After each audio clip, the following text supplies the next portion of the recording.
একদিকে যেমন গণনা কেন্দ্র এবং সেক্ষেত্রে এখানে কিন্তু এর পাশাপাশি এই যে জায়গার ছবি তুমি দেখছো ক্ষুদিরাম অনুশীলন কেন্দ্র এবং এর পাশাপাশি অজয় দাসকে দেখাতে বললো পাশেই নেতাজি ইন্ডোর, এই দু জায়গাতেই কিন্তু স্টোর রুম এবং এখানেই কিন্তু স্ট্রং রুম এবং এখানে যে প্রহরা রয়েছে তুমি জানো যে গত কয়েকদিন ধরে দফায় দফায় এই ক্ষুদিরাম অনুশীলন কেন্দ্রের সামনে বিক্ষোভ, কখনো বা এই জায়গা নিয়ে বিতর্ক, এই জায়গা নিয়ে বিভিন্ন অভিযোগ তা কিন্তু উঠে এসেছিল এবং সকাল থেকে আমরা যেমনটা দেখলাম এদিনও শাসক এবং বিরোধী শিবিরের যে সমস্ত প্রার্থীরা তারা কিন্তু এখানে এসছেন দফায় দফায় এবং এখানকার যে নিরাপত্তা ব্যবস্থা তা খতিয়ে দেখে গেছেন এবং পাশাপাশি সিআরপিএফের উচ্চকর্তারা তারাও কিন্তু এসেছিলেন যে নিরাপত্তা ব্যবস্থা খতিয়ে দেখতে এবং এই যে ছবি তুমি দেখতে পাচ্ছ যে সাজোয়া গাড়ি কয়েকদিন আগে আমরা দেখেছিলাম যখন সিআরপিএফ শহরের বিভিন্ন জায়গায় টহল দিয়েছে সেই সময় যে সাজোয়া গাড়ি দেখেছিলাম সেই গাড়িও কিন্তু এখানে কিছুক্ষণ আগে থেকেই আনা হয়েছে, অর্থাৎ যে সমস্ত প্রতিকূল পরিস্থিতি তৈরি হতে পারে তা কিন্তু মোকাবিলার জন্য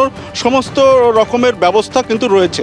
এর পাশাপাশি আগামীকাল যে গণনা শুরু হবে সেই গণনার জন্য আমরা যেমনটা দেখলাম যে বিভিন্ন দলের যে প্রতিনিধিরা এলেন তারা কিন্তু যেমনটা জানালেন তাদের যে দলীয় এজেন্টরা তাদেরকে আগামীকাল সকাল 6টার মধ্যেই কিন্তু তাদেরকে আসার জন্য নির্দেশ দিয়ে দিয়েছেন এবং সেই অনুযায়ী বিভিন্ন রাজনৈতিক দল তারা কিন্তু সেই অনুযায়ী ব্যবস্থা নিয়েছেন এবং শুরু করেছেন। এই তৎপরতা কিন্তু সব রাজনৈতিক দলে লক্ষ্য করা যাচ্ছে। এবার আমি ডায়মন্ড হারবারের ছবি দেখাবো। পার্থপ্রতিম ঘোষ যে গণনা কেন্দ্রের সামনে থেকে রয়েছেন সেখানকার ছবিটা, প্রস্তুতি এবং সার্বিক নিরাপত্তার ছবিটা একবার দেখাও পার্থ।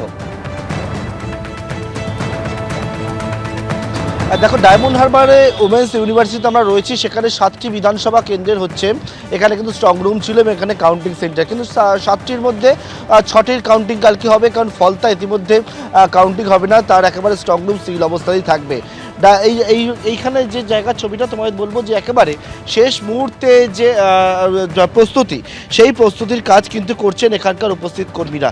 কেউ একেবারে কোন জায়গা থেকে গেটে প্রবেশ করবে সেই মতো গেট নাম্বার ধরে ধরে সেখানে গেট লাগাচ্ছে, তো কোনো জায়গায় দেখছি একেবারে স্লিপার ডগ নিয়ে এসে বম্ব ডিটেকশন স্কোয়াড নিয়ে এসে কড়া যে নিরাপত্তা বেষ্টনী তৈরি করা সেটা হচ্ছে। এই যে ডায়মন্ড হারবার ওমেন্স ইউনিভার্সিটি, এখানে ডায়মন্ড হারবার, কুলপি, রায়দিঘি, মন্দির বাজার, মগরাহাট পূর্ব এবং মগরাহাট পশ্চিম মের কিন্তু হচ্ছে কাউন্টিং হবে কালকে সকাল থেকে। অন্যদিকে ফলতার কাউন্টিং সেন্টার এটা ছিল, কিন্তু ফলতার যেহেতু জানো যে একেবারে তার সম্পূর্ণভাবে ভোট বাতিল করা হয়েছে, তার জন্য কিন্তু ফলতার কাউন্টিং হবে না। এটা হচ্ছে কাউন্টিং সেন্টারের সামনে ভেতরের ছবিটা, যেখানে ভেতরে কেন্দ্রীয় বাহিনী মোতায়েন রয়েছে।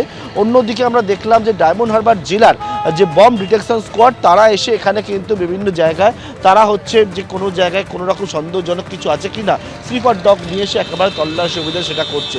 রাস্তার ছবিটা দেখাবো। রাস্তাতেও কিন্তু কেন্দ্রীয় বাহিনী কাউন্টিং সেন্টারে আশেপাশে 200 মিটার পর্যন্ত এলাকায় সেখানে কেন্দ্রীয় বাহিনী আজকের থেকে টহল দিচ্ছে, কেন্দ্রীয় বাহিনী মোতায়েন অবস্থায় রয়েছে। অর্থাৎ কালকে এখানে স্ট্রং রুমে দরজা খুলবে, কার ভাগ্যে কি আছে সেই বিষয়টা স্পষ্ট হবে। এবিপি আনন্দ, এগিয়ে থাকে, এগিয়ে রাখে।